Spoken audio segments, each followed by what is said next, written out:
Look at this. Look at me. Look at you. Our first big adventure together. Look at us, a couple. But why'd it have to be in this busted desert wasteland? Which is a great name for a strip club.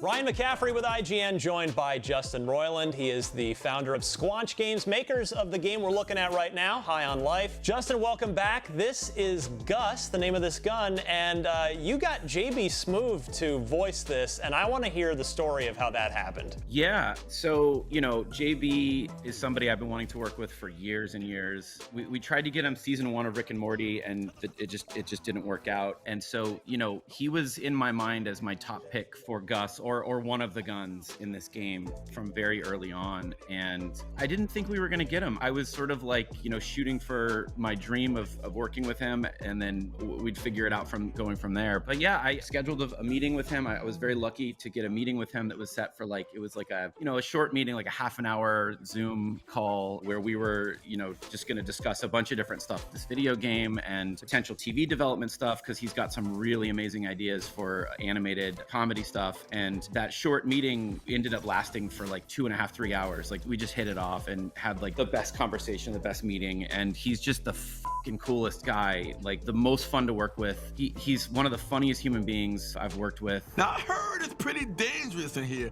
So, more than likely, you're gonna get shot. One of the things I really wanted with JB was that energy that he brings, the comedy that he brings, the improv. Alec, my head writer, and myself, and we have a very solid script, a very solid foundation to work from. But with JB, we knew we really wanted to get his fresh take on as many of the moments in the game as we could possibly get. And so that was something that we were able to do with him. We were able to get a lot of really amazing, funny, just absurd JB improv, that just plugs right into the game and just really brings Gus as a gun to life. It is my favorite gun in the game, actually. I love all the guns, but Gus is definitely inches into my favorite. Oh, I see something. Oh, nope. It's still all just desert. Yeah, it's safe to say he's kind of shotgun-like. He's got this cool secondary attack where he shoots this disc, which you'll see in the footage here. You can use knifey to reflect the disc back and combo it up. But I'm curious, how much did JB know about Gus up front? Because he hasn't done a lot of games. I had to look this up. I remembered him from Grand Theft Auto 5. He's on one of the radio stations, but he also randomly voiced Bebop in a Ninja Turtles video game called Portal Power back in 2016. But JB has not really done a lot of games. So was he just totally down for this as a sort of new experience for him? I showed him some early gameplay, and he's a gamer, and he just thought the game looked beautiful, and he loved the idea of the talking guns. And I think he just got excited about participating in that. No one's done the talking gun thing like how we've done here. So I think he just was really excited about being one of these guns and being able to bring his unique sort of voice to that character. It's a lot of dialogue here.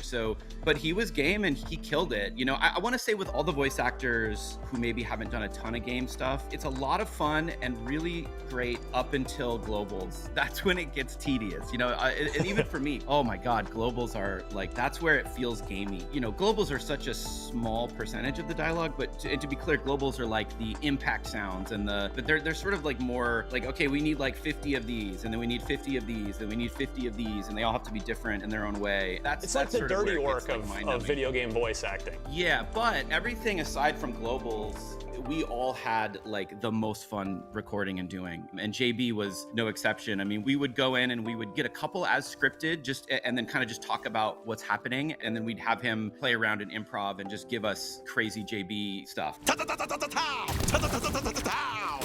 We went out of our way to get as much as the JB improv as we could possibly get into this game. I think wherever we have an opportunity for something JB just kind of riffed, we would get it in.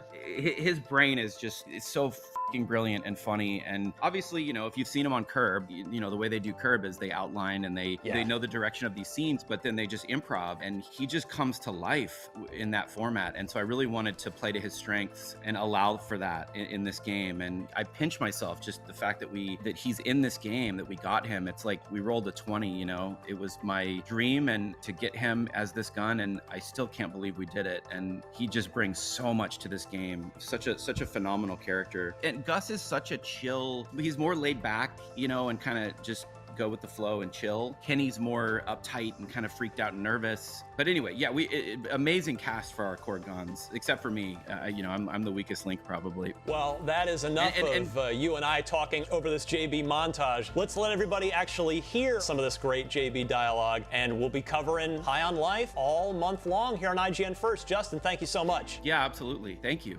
Greebles ahead. Down for some target practice? These guys suck. They just eat up scrap metal. And trust me, scrap metal tastes like shit. I know. You can just kill these guys. Just kill them. Yeah, there we go. Light them up, bounty hunter. The Greeble exterminator is on the clock. Ta-ta-ta-ta-ta-ta. Ta-ta-ta-ta-ta-ta.